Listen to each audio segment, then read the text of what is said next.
El cambio climático es un cuento. El pasado lunes arrancó la ya tradicional cumbre del clima que organiza la ONU todos los años. Esta es la número 29 y tiene lugar en Azerbaiyán. Y aunque es cierto que la presente edición ha quedado muy deslucida por la ausencia de grandes líderes mundiales, Sánchez acudió raudo y veloz en su avión para participar. Allí no había nadie realmente importante, ni el presidente saliente de Estados Unidos, Joe Biden, ni el entrante, Donald Trump, ni el mandatario ruso, Vladimir Putin, ni el chino, Xi Jinping, ni el de Brasil, ni el de Francia, ni el de Alemania. Por no estar, no estaba ni siquiera la presidenta de la Comisión Europea, Ursula von der Leyen. Pero estaba Sánchez. ¿Por qué?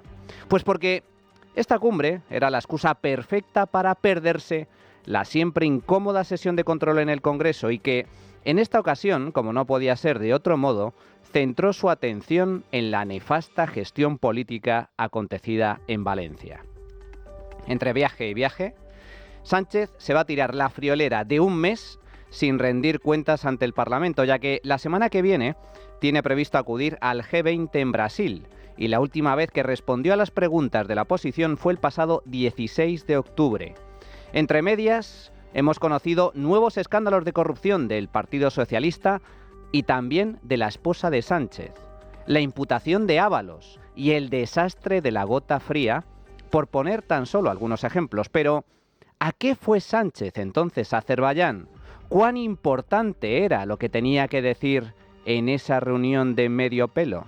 He aquí la respuesta. Más de 220 personas han perdido su vida en mi país y ellas son la razón por la que estoy aquí, para amplificar el mensaje del impacto que tiene el cambio climático y de que el cambio climático mata personas. Primer mensaje: la Dana, la gota fría, es culpa del cambio climático y por tanto el cambio climático mata. Pero hay más. En este momento solo hay una cosa tan importante como ayudar a las víctimas de esta terrible tragedia en Valencia, y es evitar que se produzca de nuevo, evitar que los desastres naturales se repitan y se multipliquen. España cumplirá, se lo garantizo. Vamos a seguir transformándonos para hacer que antes de 2050 seamos una sociedad neutra en carbono y respetuosa con los límites medioambientales, pero de poco servirá si solo lo hacemos unos y no todos, porque el planeta tiene una sola atmósfera y todos sus patrones climáticos están interconectados. Por eso concluyo pidiendo, como uno de los países más vulnerables ante el cambio climático, que actuemos, que dejemos de arrastrar los pies, que dejemos de negar la ciencia, que cumplamos con la promesa que le hicimos a la humanidad hace 7 años cuando firmamos el Acuerdo de París. Salvemos las vidas de nuestros ciudadanos, salvemos sus economías y salvemos el planeta. Segundo mensaje: el cambio climático se puede evitar. Sánchez tenía una misión mucho más importante que atender a la mayor catástrofe natural que ha sufrido España en décadas. Mucho más importante que ayudar a las miles de víctimas que lo han perdido todo, incluso la vida de amigos y familiares. Y desde luego, mucho más importante que responder a las preguntas de la oposición, tal y como exige cualquier democracia que se precie. No. Todo eso es secundario y marginal. Para Sánchez era mucho más importante viajar a un país perdido, a orillas del Cáucaso, donde Cristo perdió la zapatilla, para decirle a un puñado de tiranos y mandamases de tercera regional que urge salvar el planeta y la humanidad misma. ¿Cómo? Recortando las emisiones de CO2 para evitar el apocalipsis climático. Ahí es nada, amigos, pero ¿qué hay de cierto en semejantes afirmaciones? Veamos. Lo primero que llama la atención es la hipocresía del evento. Primero porque se celebra en Azerbaiyán, una exrepública soviética cuyo presidente, Ilham Aliyev, dijo durante la conferencia inaugural que el petróleo es un regalo de Dios. Lo cual no es de extrañar si se tiene en cuenta que el 50% de la riqueza de este país perdido de la mano de Dios depende directamente de la extracción de petróleo y gas. No deja de ser surrealista que la ONU defienda el fin de los combustibles fósiles justo en un país que los adora, literalmente. Al igual que resulta irónico que hablen de salvar a la humanidad en la casa de un dictador acusado de cometer una limpieza étnica con la población armenia para construir, atención, gaseoductos. Hipócritas son también todos y cada uno de los asistentes, empezando por el propio Sánchez, que movilizó un helicóptero y 2 aviones para acudir a la cita. Los mismos que nos prohíben conducir un coche de gasolina y que nos encarecen el precio de la luz porque contamina, son los que se mueven en jets privados y en aeronaves pagados con nuestros impuestos. Sánchez, que se sube a un Falcon hasta para comprar el pan, es el que nos da lecciones de lo bueno que es ir a pie o en bicicleta a trabajar. Aunque el mayor de los cinismos es que nos vendan la patraña de que hay que reducir a toda costa el CO2 por el bien del planeta, pero no participen los países más contaminantes, como China, Rusia o India, cuyas emisiones siguen creciendo, o que Trump, con toda la razón del mundo, retire a Estados Unidos del Acuerdo de París, a sabiendas de que el cumplimiento de esos objetivos es un suicidio económico. La cumbre del clima se ha convertido, por tanto, en un club de hipócritas que no sirve absolutamente de nada, tal y como admitió el primer ministro de Albania, Edi Rama, quien, ni corto ni perezoso, espetó a los allí presentes que sus discursos, llenos de buenas palabras sobre cómo combatir el cambio climático, en realidad no cambian nada si los mayores contaminadores pasan del tema. ¿Qué diablos estamos haciendo aquí si no hay una política común en el horizonte?, preguntó. Y no le faltaría razón al albanés, siempre y cuando fuese verdad que la tan ansiada descarbonización que nos venden políticos y ecologetas de todo pelaje y condición sirviese para algo. Pero es que tampoco es el caso. La emergencia climática es innegable, dicen. El consenso científico es incuestionable, alegan. Negarlo es una temeridad y un despropósito, afirman. Pues no, ni emergencia climática ni consenso científico. Lo que no te cuentan estos agoreros es que hay mucho más debate y discrepancia de lo que se imaginan sobre el origen y los efectos del temido calentamiento global. Son muchos los estudios que niegan la existencia de un apocalipsis climático, entre otras cosas porque el clima es cambiante por naturaleza. Ha habido muchos periodos de más calor y de más frío a nivel global desde que el hombre es hombre, y aquí estamos, mejor que nunca, ya que nunca hemos sido tantos y hemos vivido mejor que hoy, a pesar de todas las dificultades. Pero, aún así, políticos y medios de comunicación nos machacan con que el mundo se va a acabar y vamos a morir todos por culpa de las emisiones de nuestros coches y de nuestras calefacciones. Asistimos al mayor engaño de nuestros tiempos. No hay fraude ni mentira mayor que el catastrofismo climático. No hay emergencia climática, y no lo digo yo, lo dicen más de 1.600 científicos y expertos de todo tipo, incluyendo 2 premios Nobel, firmantes todos ellos de la Declaración Climática Mundial. Esta red advierte de que las desastrosas predicciones que con tanto ahínco difunden políticos y medios de comunicación parten de modelos informáticos hechos por humanos, modelos cuyos resultados dependen de los datos e hipótesis que introducen sus creadores, y eso desvirtúa los resultados. Entre otras perlas, estos científicos afirman que el clima de la Tierra ha variado desde que existe el planeta, con fases frías y cálidas. La pequeña edad de hielo terminó en 1850, por lo tanto, no sorprende que ahora estemos experimentando un periodo de calentamiento. Además, el mundo se ha calentado menos de lo previsto por la ONU. El CO2 no es un gas contaminante, de hecho, es esencial para la vida en la Tierra. El CO2 adicional en el aire promueve el crecimiento de la biomasa y es bueno para la agricultura, ya que aumenta su rendimiento. No hay evidencia estadística de que el calentamiento agrave o haga mucho más frecuentes huracanes, inundaciones, sequías o desastres similares.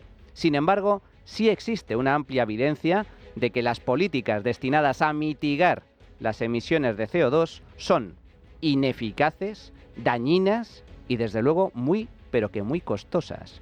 Y si no hay emergencia climática, como dicen estos científicos, tampoco hay motivo para el pánico y la alarma.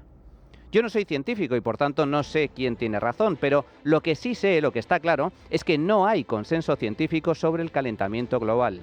El cambio climático existe, eso es un hecho, pero los expertos difieren sobre sus causas y desde luego también sobre sus consecuencias. Hay quien nos vende un cataclismo, la extinción y el fin de los tiempos por culpa de la actividad del hombre. Y hay otros muchos que dicen literalmente que eso es una chorrada, que no es cierto, y que las Gretas de turno, adolescentes que no tienen ni puñetera idea de lo que hablan, son falsos profetas del apocalipsis. Llega el fin, estamos al borde de la extinción, como pregona Sánchez y los ecologetas. Las profecías sobre el fin del mundo no son algo nuevo. Existen desde que el hombre es hombre. Siempre ha habido y siempre habrá charlatanes que hacen negocio con el miedo de la gente. Y ahora no es distinto. Profecías sobre la emergencia climática ha habido muchas, pero curiosamente el apocalipsis nunca llega. A continuación, 10 profecías climáticas lanzadas tan solo en el último siglo. 1939. Todos los glaciares se están derritiendo rápidamente. 1947. Posibilidad de aumento prodigioso en la superficie del océano con la consiguiente inundación generalizada. 1967. Ya es demasiado tarde para que el mundo evite un largo periodo de hambruna. 1970. Los científicos predicen una nueva edad de hielo para el siglo XXI. 1971. El mundo podría estar a tan solo 50 o 60 años de una nueva era de hielo desastrosa. 1972. Tenemos tan solo 10 años para detener la catástrofe. 1974. Los satélites espaciales muestran que se acerca rápidamente una nueva edad de hielo. 2007. Si no se toman medidas antes del año 2012, será demasiado tarde. 2012. Disfrute de la nieve ahora. Para el año 2020 habrá desaparecido. 2018. La posibilidad de que quede hielo permanente en el Ártico después del año 2022 es esencialmente nula. Pues bien, un siglo después, aquí seguimos. No hay edad de hielo, ni hambrunas generalizadas, ni la Tierra ha sido engullida por los océanos, ni han desaparecido los glaciares. Sin embargo, los profetas del Apocalipsis continúan. ¿Por qué? ¿Qué interés hay en semejante alarmismo? El cambio climático es un negocio muy lucrativo y ventajoso del que viven muchos políticos, muchos científicos, muchas ONGs y empresas. En realidad todo se reduce a dinero y poder.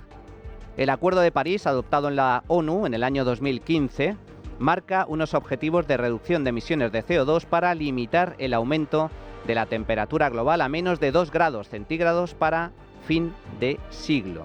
Y para ello, los países más ricos y contaminantes deberían destinar unos 100.000 millones de dólares al año a la lucha contra el cambio climático, lo cual incluye mucho dinero para energías renovables, electrificación de coches, ayudas al tercer mundo y cuantiosas subvenciones en políticas verdes de todo tipo. En resumen, miles de millones que salen del bolsillo de los contribuyentes y que los políticos reparten a placer entre gobiernos, organizaciones y empresas. Y lo que ayer eran 100.000 millones, hoy piden que sea 1 billón, con B, de dólares al año, 10 veces más. Y todo con la excusa del cambio climático. Esto, y no otra cosa, es lo que se negocia ahora mismo en la cumbre del clima en Azerbaiyán. ¿Cuánto dinero nos van a quitar y cómo se lo van a repartir entre ellos? Ahora quieren 1 billón de dólares al año a partir del año 2030. Casi el 70% de la riqueza que produce España en un año. Pero, ojo, que esto solo es una parte del pastel. El dinero que los países ricos deberían destinar a los pobres para ayudarles en su particular transición energética. Solo esta parte es 1 billón de dólares, pero hay mucho más. Los burócratas del clima calculan que para el año 2035 será necesario invertir hasta 8 billones al año en políticas verdes para lograr economías neutras en carbono y de este modo frenar el calentamiento global. 8 billones, repito, 5 veces el PIB de España. Imaginaos el negocio. El negocio, desde luego, es colosal. Y lo más grave es que las políticas ecologetas tienen consecuencias muy negativas para el conjunto de la población. Los científicos no tienen claro ni el origen ni las consecuencias del cambio climático. Nos movemos en el campo de las hipótesis. Pero lo que sí sabemos, lo que es seguro, es que la famosa transición ecológica nos puede llevar a la ruina. Y la pobreza, amigos, sí que mata, mata de verdad. La muy verde y ecológica Europa, por ejemplo, con von der Leyen a la cabeza, se ha suicidado económicamente. Las mal llamadas políticas de sostenibilidad ambiental han disparado el precio de la energía y han destrozado la competitividad de la industria y la agricultura. Y como resultado, nos hemos empobrecido, nos estamos empobreciendo. En el año 2008 Europa tenía el mismo PIB que Estados Unidos. Hoy, 16 años después, los americanos son un 50% más ricos que nosotros. Alemania es un claro ejemplo. Cerró sus nucleares, abrazaron todas y cada una de las políticas climáticas que vende la ONU y que vende Bruselas, y hoy su economía está gripada. Alemania no crece y su industria prepara cientos de miles de despidos. ¿Y todo esto para qué? ¿Acaso no tendría más sentido adaptarnos al cambio climático en lugar de intentar frenarlo, cosa que se antoja imposible? Además, ¿se puede saber de qué sirve reducir emisiones si, a cambio, nos volvemos mucho más pobres? Es justo al revés. Cuanto más ricos seamos, más y mejor nos adaptaremos a las inclemencias del clima. Pero no. Los liberticidas de todo color político han visto en el calentamiento una oportunidad de oro para ganar dinero e imponer sus políticas bajo la amenaza de la destrucción del mundo. El ecologismo, en realidad, no es más que otra forma de socialismo. Y el cambio climático es un cuento, el gran cuento que usan los liberticidas para controlarnos y robarnos a voluntad. La trinchera de llamas. Es radio.